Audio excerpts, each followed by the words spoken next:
Hey everyone, welcome back to my channel. This is Coffee with Katie. I have my little planty mug. So today's video is going to be my thoughts on Dragon Cursed by Elise Kova.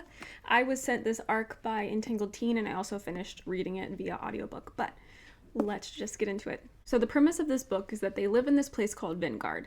And Vingard is this like staggering city. It's like the streets are super narrow, like only big enough for one person in a lot of areas. And it's this like maze of a city, and there is like a castle area. I cannot remember the name for it right now, and I just tried to find it real quick. I can't remember the name for it, but there's this like monastery kind of castle area, and the citizens of this have to go there when I think it's when they turn 18. When they like come of age, they have to go there and go through the tribunal, which is these trials to try to draw out to see if you are dragon cursed. And also in this world, there are dragons, and they are considered evil, like vermin, but also just like monsters. They're like mindless killing machines, not even animals, but mindless killing machines. And they are to be exterminated. If you sympathize with the dragon, that's like treason. If you're found around a dragon body, that's also treason. It's very strict rules, and a lot of that goes into it because they believe that the dragons are the ones that are bringing the scourge, which is this like red, dusty magic that is kind of infecting their world. And the places that it infects, it just kind of like slowly kills off the world.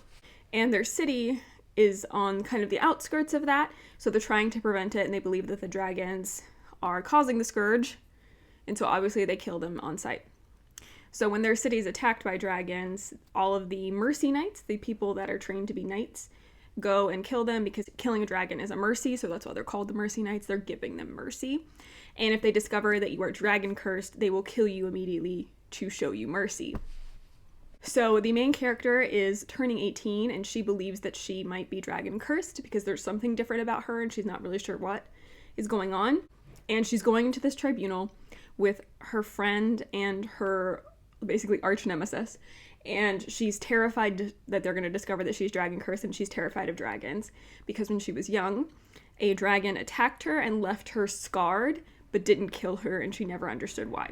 So there's obviously a lot going on in the story, but so the main character, Isola, is going into the tribunal, and she's trying to survive the tribunal and then also hope that she's not dragon cursed.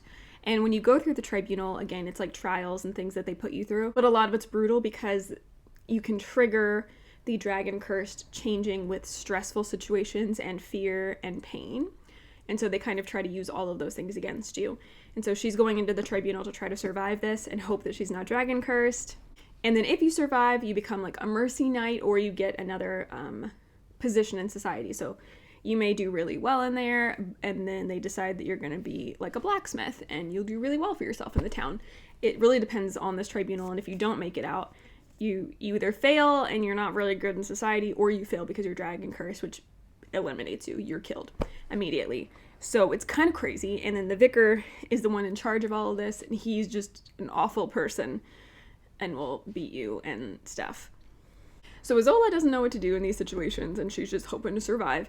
And then the vicar's, they call him his son, the vicar's son, Lorcan, is her like arch nemesis, but maybe he's actually an ally, and maybe there's more to him than meets the eye. So that's kind of the premise you're working with, and I gave you a little bit more detail, obviously, than the premise. But I actually really enjoyed this. So the first part of the book is really interesting. I feel like I was hooked pretty readily. Because you're kind of adventuring with Isola, and you immediately start learning about the scourge, about the dragon cursed, and about the dragons themselves. Let's say while you are learning about the scourge, not a lot is told about the scourge. And I think it's because the people don't really know. They just know that they've been told that this is this magic disease, and they're not really sure how to prevent it, but that they need to, and it keeps encroaching. And so all they can think of is that it must be coming from the dragons. We have to kill the dragons, right? And the dragons are attacking their city.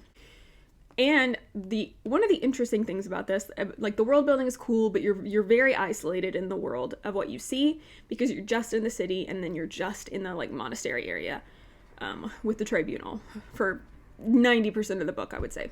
So you're very isolated, but you do get to hear about the lore of the dragons, and I thought that was really cool. So some of the dragons that they describe in here, all of the dragons, I guess, that they describe in here are blue dragons, and blue dragons are, it lists them all. The blue dragons have, when they beat their wings, storm clouds will come out, and I think they control ice and weather. Forgive me if I can't remember everything right now, but they control like ice, they control like weather and ice, and that's super interesting, and I love the storm cloud elements.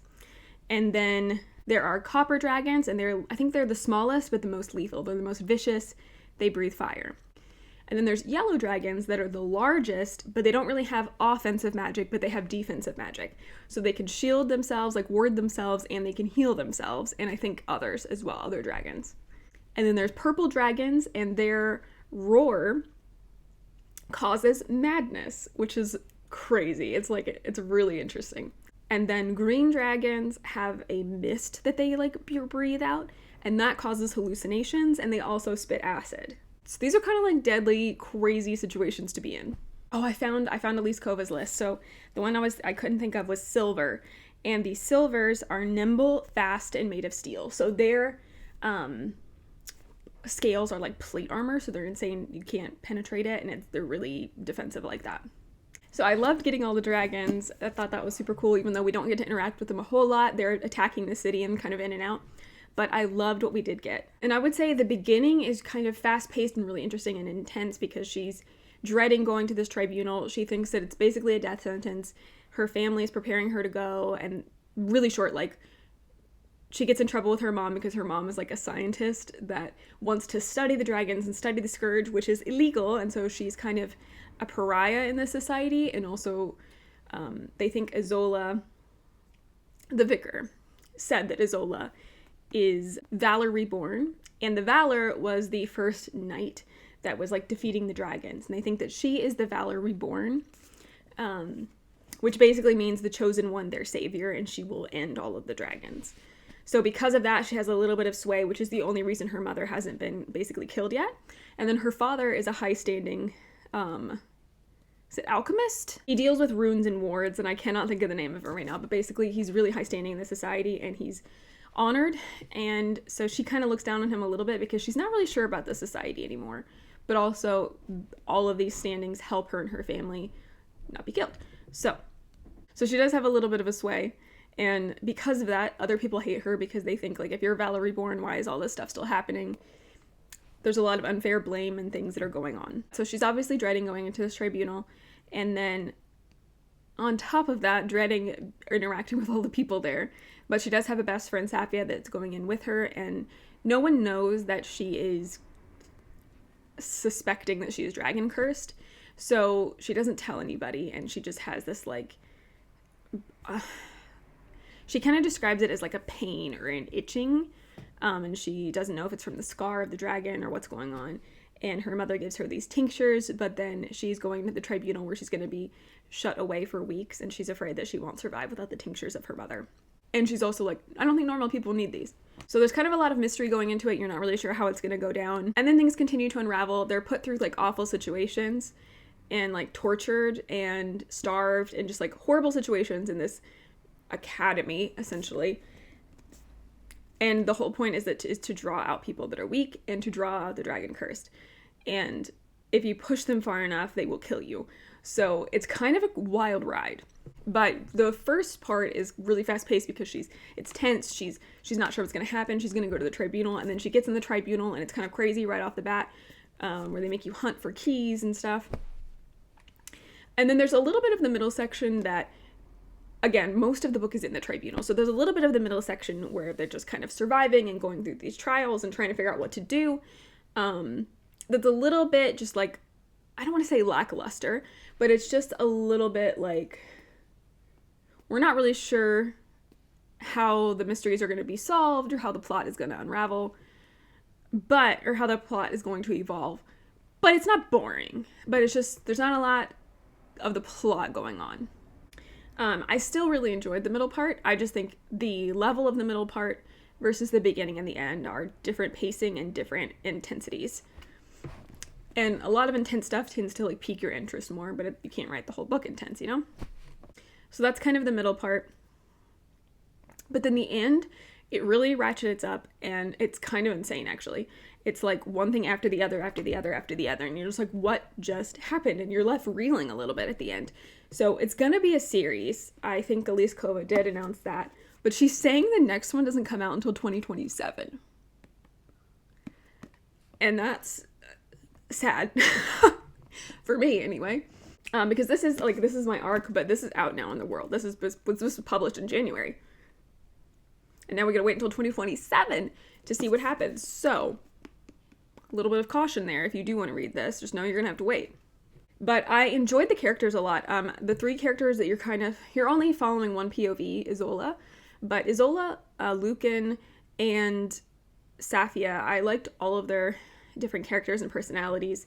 I like that you get to see them interact with one another and how they interact with others. I like that they're all different. They're all pretty likable. You get to know Lucan more, and you get to know, like, maybe he's not as bad as you thought he was. And Safia is really cool. I love that Isola and her are best friends, and I love their friendship throughout the book. There's some, like, tense situations with other students and some frustrations with Isola where you're just like, you're being an idiot, but also she's in impossible situations all the time.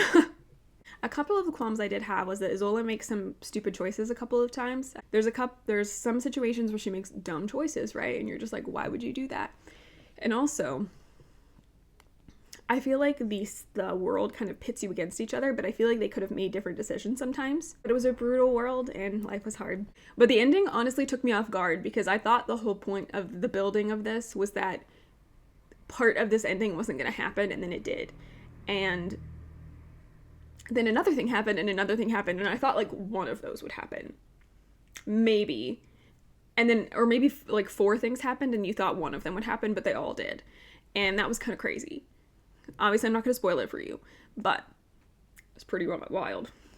I feel like these are a lot of disorganized thoughts about this book, but the main point is that I did really like this. This is a YA novel, so I feel like you can tell that with the pacing and the structure of it.